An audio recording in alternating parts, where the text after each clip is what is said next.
surfing dangerous rip currents out there as well. And again, this can linger into Tuesday as well. We'll talk. Nickname is Monkey Power. Monkey Power? This kid is great. Watch. We got a dramatic weigh-in, right? This is the one that came in earlier with the hitch. Where's he fighting out of? Is he fighting out of the UFC? Yeah. Stocky little fella. He's got a lot of personality. And he seems to be a kid who has a lot of backers there. You know, you can see that, you know, practically the entire UFC school is behind him.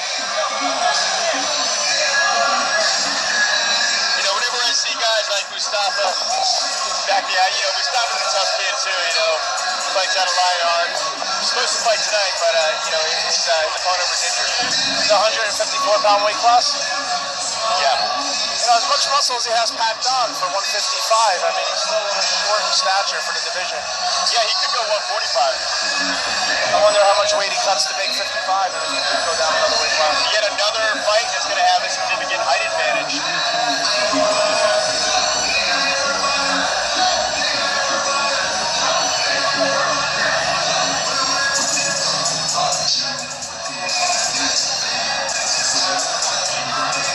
So we're going to see what Monkey Power is all about. Coming up here with Tyreek Jacobs, taking on Rafe Post, not to be confused with Wade Fines. And what is the record here of Tyreek? Ladies and gentlemen, from the Trump Tyreek is the EFC presents this 3-round attraction I don't have his 154-pound division. Your referee in charge of the action, Vincent Dudley. Introducing first, in the blue corner, standing 5 feet 10 inches tall, official weight 148 pounds. He represents Camp Sayolog. Ladies and gentlemen, from Elizabeth, New Jersey, presenting Rafe the Clock Koch. His opponent across the cage in the red corner stands at 5 feet 5 inches tall. Official weight 154 pounds. He represents the EFC. Ladies and gentlemen, from Patterson, New Jersey, presenting Tyreek Monkey Power Jacobs. So Tyreek is 1-0, I just confirmed, and so this will be his second fight here, fighting striker out of Camp Sayolog.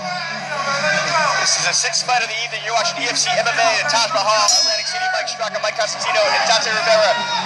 Tyreek Jacobs in the black trunks with the red trim on his gloves, and now Rafe bending in the knees and bringing himself down to his height, which right off the bat I don't like. I'd like for him to stand tall and utilize that jab. By him bringing himself down, he puts himself eye level with a strong fighter. I like the poise. Nice takedown. Oh, slam.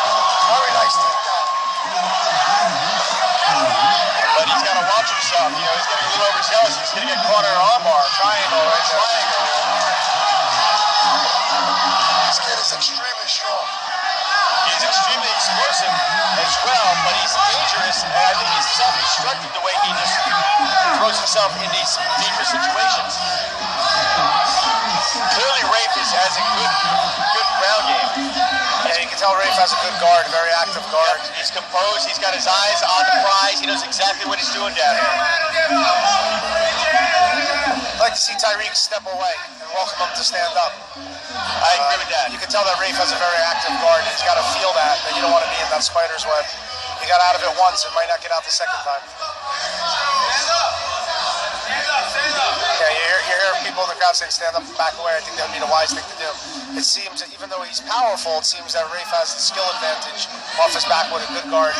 And again, when you this is another example of what the amateur rules. Obviously, if Tyreek could rain down punches to the face, that might be a little different story here. Yeah, you notice him chaining together submissions. Again, he's very crafty on the ground.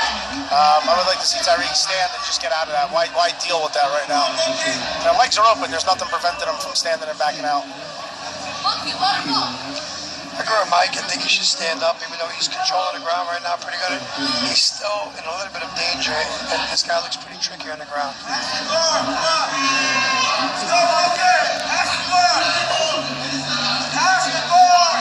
You know, it's interesting. We came into this fight thinking we were going to see two strikers against each other, but it appears that we were sweeping on Rafe's BJJ. He's still very active. Tyreek has his back now. Tyreek can do a lot of damage here from the back. If it was Peruz, he'll get him with the punches to the head. Tyreek's got one hook in. Let's go, Monkey!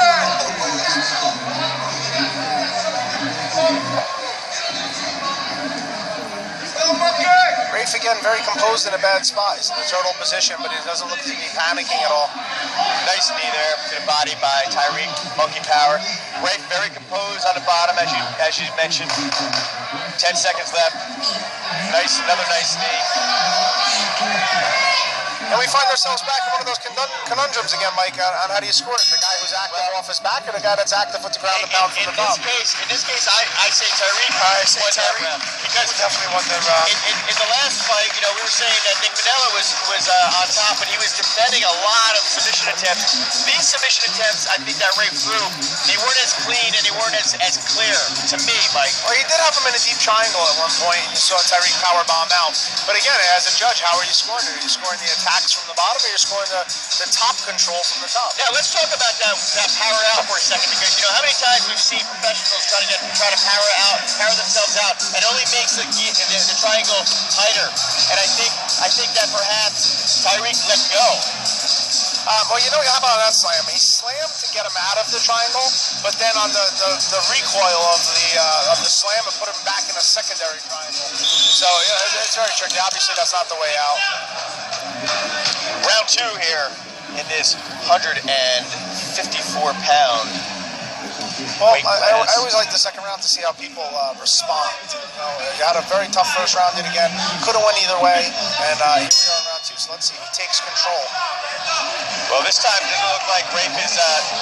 He's swinging for the fences. Rafe again lowering himself though to put himself eye level with that power punch. Very dangerous. It looks like he got caught with a right there. I think he's bringing himself down and putting himself right in the line of that strike. Rafe is locked right now. Tyreek has Rafe in trouble, I think. Nice knee. Tyreek showing his power with a big knee to the body. Good follow-up striking. Rafe's in trouble here. But again, here he's safe on the ground now with no strikes to the head. Right now, I don't agree with him standing on the ground. He has him in trouble standing. I think he should just stand up and back out. I agree with that. 100%. This kid looks like he's a little bit trouble standing. I agree with Dante on that one. I'd like to see, Tyreek stand back and welcome him up to his feet and look to put him away. Because there's nothing really favoring him on the ground here, because he can't do the ground and pound to the face. So he's got select knees to the body, he's got some punches to the body, which wouldn't do as much damage as those hard bombs straight to the face on the feet. You know, it looked like Rafe got hit in the groin. He winced when it was a knee to the body. He winced, and I think he might have got brushed on his groin. Even the crowd employing him to stand up and take the center. And they're right. I would like to see him stand up and take the center. Here you go. I think he could hurt him on the feet. I think that was a wise choice right there. And it looks like he's wearing this kid down. Rafe looks injured. So, he took a deep breath when he got up. Now he's switching to a southpaw stance, which is very dangerous for him, as Tyreek can land that two straight down the middle. Tyreek has just got that right. That right is just cocked and ready to fire. See, when he put himself in that southpaw stance, that invited that straight right. There's a guillotine. He's very, very impressive fight for Tyreek. Tyreek showing power and then finishing with jiu-jitsu of all things. Very good fight by Tyreek. Very nice. Shows he's going to be a force to be reckoned with the power and skill And believe it or not, after everything we just saw, he finished him with jiu-jitsu. Yeah, unbelievable. But I like how he set it all up with the inside leg kick and then do the bomb Very straight to his nice. face. Well, as soon as Rafe went southpaw, I saw it was going to be a fast finish because he was doing two things. He was lowering his level to put himself directly in line with that two-hand down the middle, and then by him switching to southpaw, just opened up the lane for a straight right down the center. If he would have stayed right, he would have at least bladed a little bit, and he would have had to go through his lead hand and his shoulder. You did call that one, Mike. Well, Rafe is he's complaining about a groin injury. I think he did get hit in the groin. I think maybe everybody missed that, or maybe he's a good actor. I'm not sure, but Tyreek looks like he wants more. Straka, why don't you go in the cage and fight him? I may very well go in and interview him. I wish somebody would interview Hani's pants. Rafe just walks over and shakes his hand. Ladies and gentlemen, the official time, 1 minute and 56 seconds of round number 2. Your winner by submission due to a guillotine choke, Tyreek Monkey Power Jacob.